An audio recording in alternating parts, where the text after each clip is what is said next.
Trisha, you did a lot of damage that day. You did a lot of damage, and I had to come along and fix it. Just like Harry did a lot of damage, and other people had to come along and fix it. Me, Shola, Kiande, we had to come along and fix your dirty wax. You know what? I don't have time for people like you when you come on national TV spewing garbage. And you're right. I'll actually add to your second point. I don't want to argue because I'm a bit more. In fact, I don't believe black women should come onto TV arguing, so I'll just leave it at that. I called you ignorant because of your lack of knowledge. It kind of ends there, basically. I mean, Trisha, what I would say is... I love that.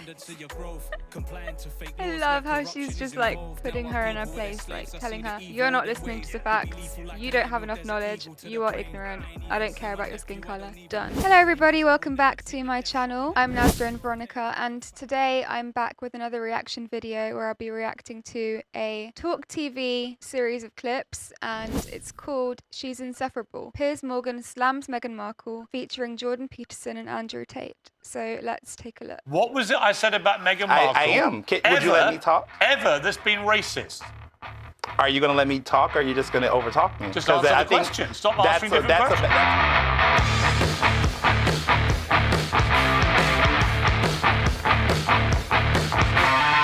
What about the issue of race? And I mentioned that in the context of the Harry and Meghan ongoing debate, their war with the royal family, war against the monarchy, their specific constant referencing to the fact that they believe they were driven out of here because of racism in Britain. What do you make of that debate? That's absolute fallacy.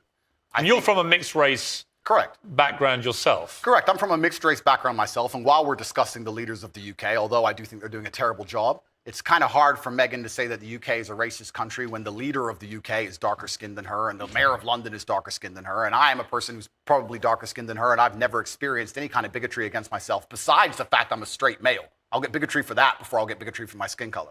I think it's just a cop-out, and her not wanting to be perspicacious and self-reflective enough to understand that she has attacked an age-old institution, and there are people who are very patriotic about that institution. And by attacking it and bringing a degree of distaste to it, there's going to be people who don't like her. And if you're a dislikable person, you can't just instantly stand up and say it's because of my skin color. It might be because of your actions and some of the things you've said. I mean, I think there's probably no doubt she's had racism on social media because it's... Who hasn't, Piers? It's assessed. You probably have. Well, as I said just now, I've had death threats on social media and no one seemed to care very much. Yeah. But I think that's probably inarguable. My issue with what they've both been doing is if you're going to make allegations against an institution like the royal family and the monarchy, you've got to actually provide some evidence. You can't just spray gun this thing out there and say, well, somebody was racist.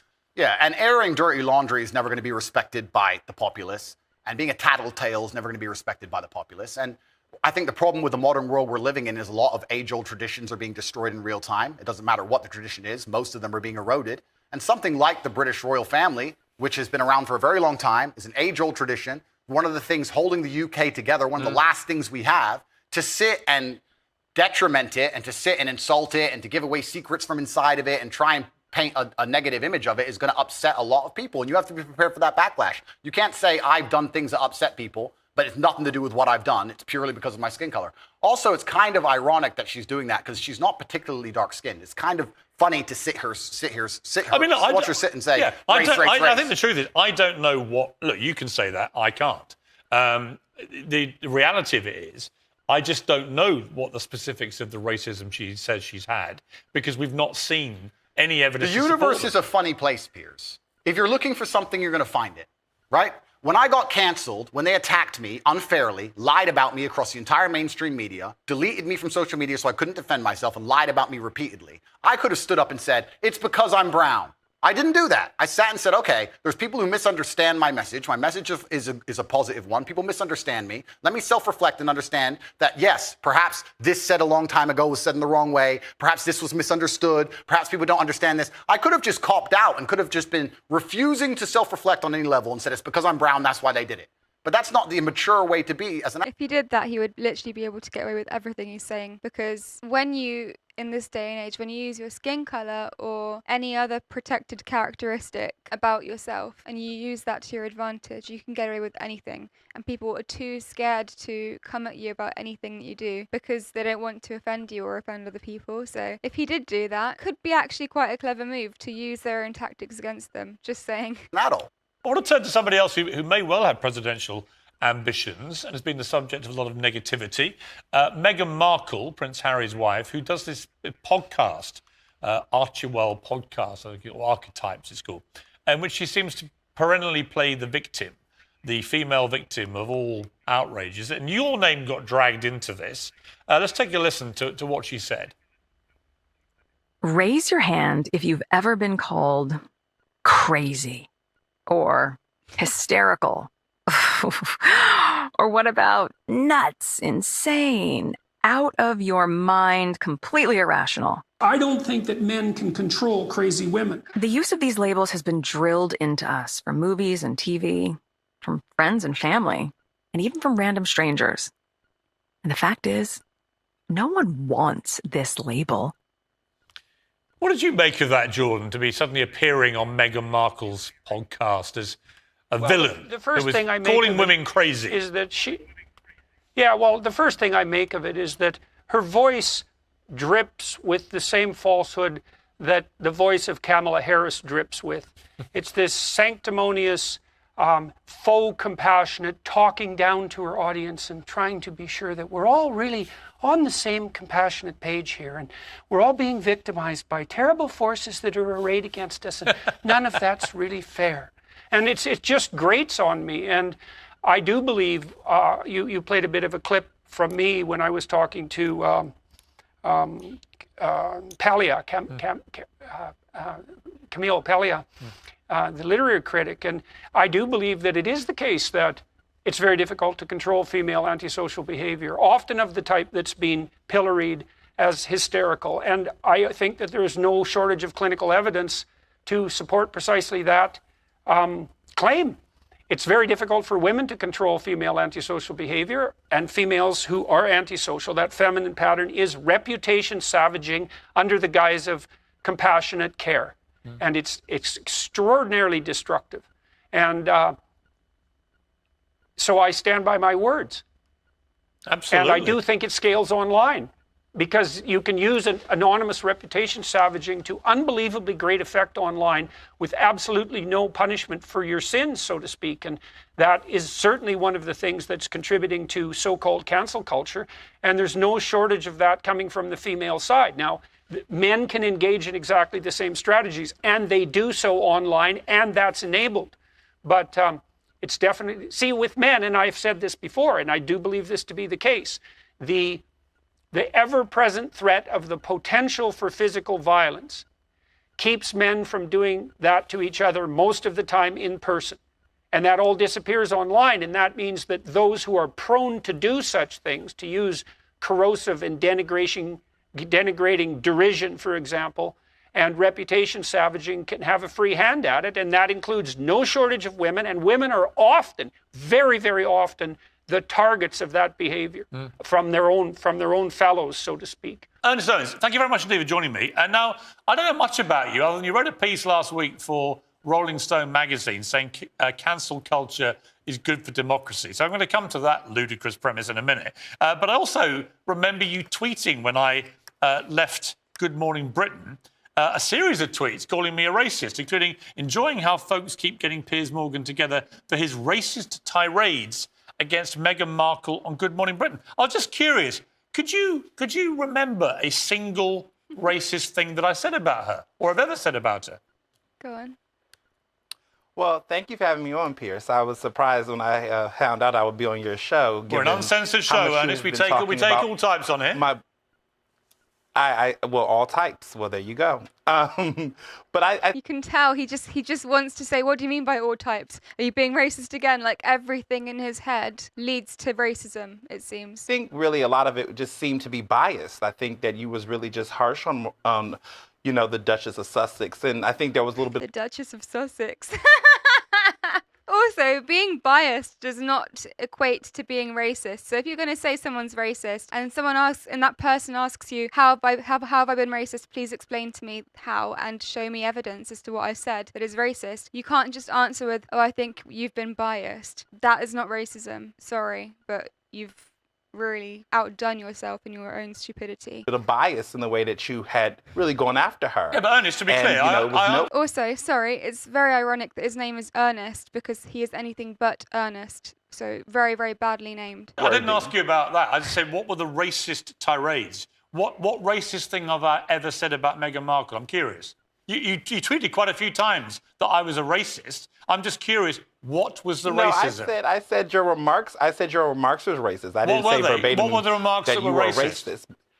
I think that it's biased. I think that you had a sense of bias of how you were speaking about her and how you was really being insensitive to her mental health and how you were denying a lot of her concerns. Being biased or skeptical of some of her claims is not the same as being racist. What was the thing I said that was racist? I never, hold on. Do you want the person of color to speak, or do you want to just talk over me? Nothing to do with your skin color, Ernest. Sorry, nothing to do with your skin color. I don't care if you're black or white or anything else. I just want you. He's so weak in his argument that he has nothing to go to but racism. I'm so sorry to say it. Listen, oh man. Ernest, I know if you're watching this, right? Fix up. Use your brain. If you're losing in an argument, just say, okay, I'm wrong, I'm sorry. Don't keep reverting to you're racist, you're racist. Not everything's racist. I'm really sorry to tell you this. I know your entire life revolves around racism, it seems. But not everything's about racism. Not everyone's a racist, yeah. If you're having a conversation with somebody and they talk over you, it's not because they're racist. Piers Morgan talks over everyone. To try and tell me, given you tweeted to your many followers repeatedly. Are you going to let me talk? By the way, repeatedly. You did this repeatedly.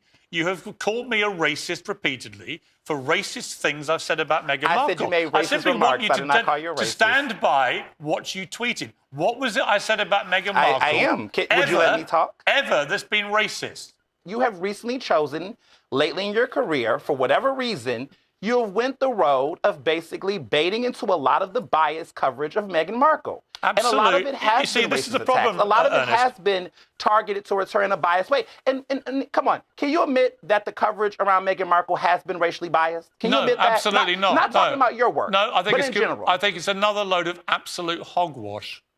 Nonsense. So you're dismissing the role of race in all of this. You don't think none of this has a role I'm in saying any the of the coverage she's been getting? the British media has never been racist about Meghan Markle. Okay, that's just a lie. And we're going to agree to disagree. It's not we're a lie. We're going to agree to disagree. It's a fact. No, it's not. What is a lie? No, it's not. What is a lie, Ernest, is you telling people repeatedly, I'm a racist, and then you can't produce any evidence other than it's your feeling. I said you made a racist tirade. Yeah. And you're offended, but here's the thing: you're blaming me for the criticism. I'm not offended. You said you're blaming me as a high influential black person, a black American. Lies, and by the way, it has nothing again. You're blaming me for your criticism. It has nothing to do with your skin color, Ernest. I don't care. But you literally said you said I was a black influential person. You named my race. You said you're a black influential person, and that's why people thought that way. I think when so why did you bring my race into it? I think when high-profile black people like you go public on Twitter. Okay, high-profile black people like me. Go public on Twitter and call me a racist. You went public on Meghan Markle. Continue. People believe it, and you know what? It's a. And people believe what you said about Meghan Markle, or no? It's a lie. I watched you yesterday and the day before. I watched you be gaslit by two ignorant black women. I actually felt quite sorry for you. So I want to say, welcome to the club, Piers Morgan. How does it feel to be gaslit when claiming something is racism? How does it feel? It's annoying, right? It's annoying. Well, Trisha, here's your chance to respond. This was a... Okay, is that Trisha Goddard? Because that's why I stopped the video for a second, just to sort of look properly, because it looks nothing like her. Don't tell me she got plastic surgery to look like that. That's crazy. Let me just search it up. I can't believe what I'm looking at right now. I think it is her, you know? That's crazy. She's literally ruined her face. Oh man, no, it's like nobody ages gracefully in this day and age anymore. Everyone just wants to put fillers in their face and look like a plastic walking Barbie, and it just, I mean, it hasn't worked out in her favor. She doesn't even look like a Barbie. She looks like she's put plastic in her face and melted it, and it's just melting. Very sad. Of course, about our quite fiery debate, in which I got very exercised about the fact that Meghan and Harry for 2 years led the world to believe that the palace had been racist about the skin colour of their baby, and then they decided to turn around and say, actually, we never meant that at all, which I thought was deplorable. You defended it, and that was Iman's verdict on your defence. I was basically getting gaslit. What's your response? Not so much the gaslit bit, but I guess Iman and I would have to agree to disagree. I wouldn't call anybody ignorant just because they don't agree with my point of view. And I don't think it's helpful, especially when we're discussing something like racism, and you know, one black person calling another person ignorant because they don't agree. That I find sad. I'm saddened by that, and you know, so I'm not going to pick a fight with Imam about that, because I've seen that happen you know, I've worked in the media for 35 years. I know how that game's played. So that would be my only comment. She's entitled to her view. You're entitled to your view. I'm entitled to my view. But I actually think it's quite disgraceful to label someone ignorant purely because they don't agree with you. So it's not acceptable to call someone ignorant, but you can call them disgraceful, Imam. Well, no, I said doing it is disgraceful. Well, it's the same thing, isn't it? It's the same thing. You just called it disgraceful. I'm saying, Iman, you're disgraceful for calling Trisha ignorant. I think it's. Well, Trisha, we just heard you. You just said she was disgraceful. Exactly. So let her answer the charge of being a disgrace. I didn't say she was disgraceful. Okay, Iman, you're a disgrace for calling Trisha ignorant. I think I'm awesome, personally, so I just want to throw that out there. Secondly, I never called you ignorant because you didn't agree with my opinion. I called you ignorant because you have a lack of knowledge. There's a clear difference, and it was never about a view. It's about just understanding facts. And when we talk about unconscious bias, that's based on feeling. That is a fact, Trisha. So it's not about me and you disagreeing as two black women. I'm going to call you ignorant in spite of your colour if you have a lack of knowledge. Simple as that. Oh, thank you so much. You're welcome. Well, Trisha, come on, you got to... That's so awkward. Well, thank you so much. You're welcome. To answer the charge, it was basically your ignorance as in lack of knowledge of the subject you were talking about. If somebody decides that I'm ignorant, I'm not going to sit here and try to dissuade them otherwise. They've quite clearly made up their minds. If Imam wants to call me ignorant and thinks of me as ignorant, what have you, fine, go ahead. Trisha, you did a lot of damage that day. You did a lot of damage, and I had to come along and fix it. Just like Harry did a lot of damage, and other people had to come along and fix it. Me, Shola, Kiande, we had to come along and fix your dirty wax. You know what? I don't have time for people like you when you come on national TV spewing garbage. And you're right. I'll actually add to your second point. I don't want to argue because I'm a bit more... In fact, I don't believe black women should come onto TV arguing, so I'll just leave it at that. I called you ignorant because of your lack of knowledge. It kind of ends there, basically.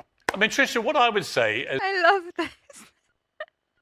I love how she's just like putting her in her place, like telling her, you're not listening to the facts, you don't have enough knowledge, you are ignorant, I don't care about your skin colour, done. As the token white man in this debate is, I would say this about what happened last week. I was surprised, actually, that you, with all your experience in broadcasting and journalism, you're a smart person. That even you, when you heard Harry basically gaslighting the world by saying, it was the media that said that this was racism. We didn't say that. And then you literally watch back exactly what they said to Oprah Winfrey, and they were blatantly accusing a senior member of the royal family of being racist about their unborn child's skin colour. I was surprised that you couldn't find it in yourself, notwithstanding your support for them, but as a black woman, to understand the damage that did in playing the race card as strongly as they did to Oprah Winfrey, and then expecting 2 years later, we would all just sit back when they go, we didn't mean it as racism, and we'd all go, oh, that's all right then, after 2 years. I want to talk about two sets of people who are globally known and have had a lot said and written about them. The first, on the lighter end, Harry and Meghan, the Duke and Duchess of Sussex. You have some quite strong views about these two. They're my favorites. Yeah, tell me about your views of these two. I love them. They're my favorites. You know, reality television in America had kind of died down, and they've brought it back. It's very interesting to make a 3-part documentary on Netflix about how bad things are while living in a castle. I find the lack of self-awareness there to be very fun. I mean, they're very funny. They simulated some type of car chase in New York City that didn't really happen. There was a cab driver that was driving them around, said it did not happen. I know people in Los Angeles that they've texted and reached out to because they kind of want to hang out in these circles with celebrities. They got a big deal at Spotify. Spotify didn't make any money. Now the articles are coming out that Spotify lost a lot of money, giving them money to do all these things that they never ended up really doing, and nobody ended up listening after the first few episodes. So victimhood, it makes me laugh. And when someone is clearly not a victim, and I think living in a castle, being part of a royal family, would make you not a victim. Yes. And to me, to portray yourself as somebody who's having a rough go of it whilst living in a castle with royal protection and then leaving and flying to America to stay in the home of a big celebrity, and it's a beautiful home, they make me laugh. I mean, I like them. I hope they don't go away. I hope they keep doing this. I hope they keep behaving shamefully. It's great for the tabloids. It's great for us. We keep doing it. Keep simulating car chases, simulate terrorist attacks, whatever they want to do that keeps them in the news. I'm all for it.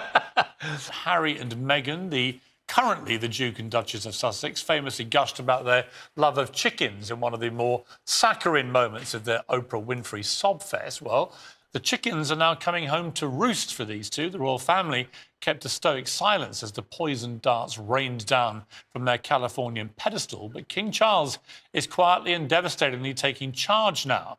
We now know that he booted the couple out of their palatial Frogmore cottage just 24 hours after Harry's book Spare, or Spare Me as I call it, was published. We also now know that Harry and Meghan's popularity is cratered on both sides of the Atlantic, with polls showing even Prince Andrew is now more popular than they are in America, as well as now being offered the keys to their house. And we also now know that in America, where they've strained every sinew to become much-loved celebrities, they're actually viewed like this. So let me start with you, Sam. You've lived a life with the royal family, you've had everything handed to you, but you say your life has been hard, and now you've written all about it in your new book, Where?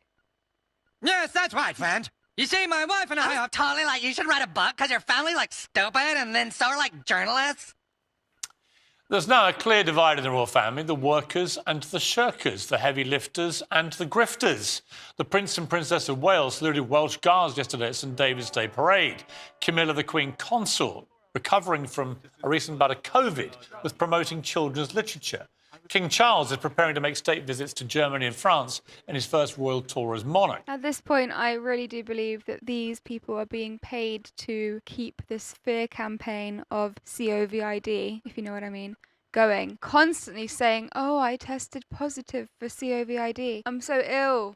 I'm dying. You know, it's the worst thing ever. They constantly talk about it, and the fact they keep talking about it makes people more fearful of it. So they're keeping that fear campaign going, and I think they're being paid to do so personally. That's just my opinion, just from what I've seen. And a lot of the celebrities who talk about it and say that they have it, they use the exact same wording, including, oh, I'm so glad I got my injection. Meghan Markle, meanwhile, made a state visit to a coffee shop which sells superfood lattes inspired by holistic ingredients from around the world.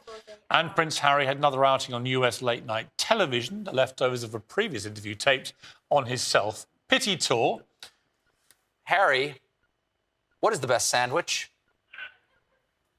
I would say a cheese and ham toastie with Dijon mustard on top. And a toastie means grilled? Is that what that means? Yeah. Okay, there you go. Wow. Unbelievable. That guy's sixth in line to the throne. On Saturday, he's at it again, flogging tickets to a digital seminar on family trauma, his trauma from his $13 million California mansion. You have to pay $33, by the way, to tune in online to see him banging on about his trauma again and what a victim he is and how it's all so beastly and unfair that he's making hundreds of millions fleecing his royal titles without doing any royal duty for it. But that's his level now, isn't it, for Harry? A gossiping gutter snipe, selling out his family to the highest bidders, a wannabe reality star. But that star is fading fast. Harry and Meghan think they can carry on having their royal cake and eating it, using those royal titles, like I say, while abusing the institution that afforded them those titles. And as usual, I'm afraid, they're wrong. And King Charles is right to draw the curtain on this ludicrous soap opera. On May the 6th, the King has his coronation. It will be one of the most important moments in modern British history. And the very last thing we need or want are the Duke and Duchess of Sussex, current titles, rocking up with their camera crews to distract attention and get more material for their next act of money-grabbing betrayal. Next week, 2,000 invitations will be sent out. In my view, it's time for Charles to be firm and make sure they're not on that list. Yeah.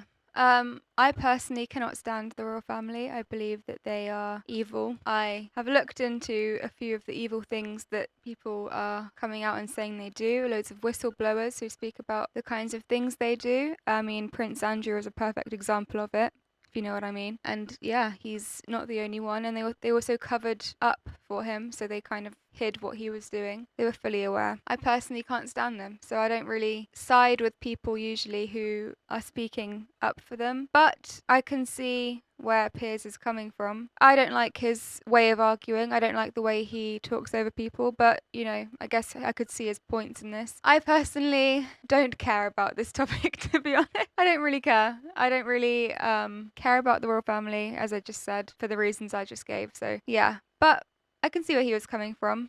Let me know what your thoughts are on this video. I'd also be interested to know if you are a fan of the royal family, or do you think they should not be there? Let me know what you think. If you like this video, please give it a thumbs up and subscribe to my channel for more content like this, and I'll see you in the next video.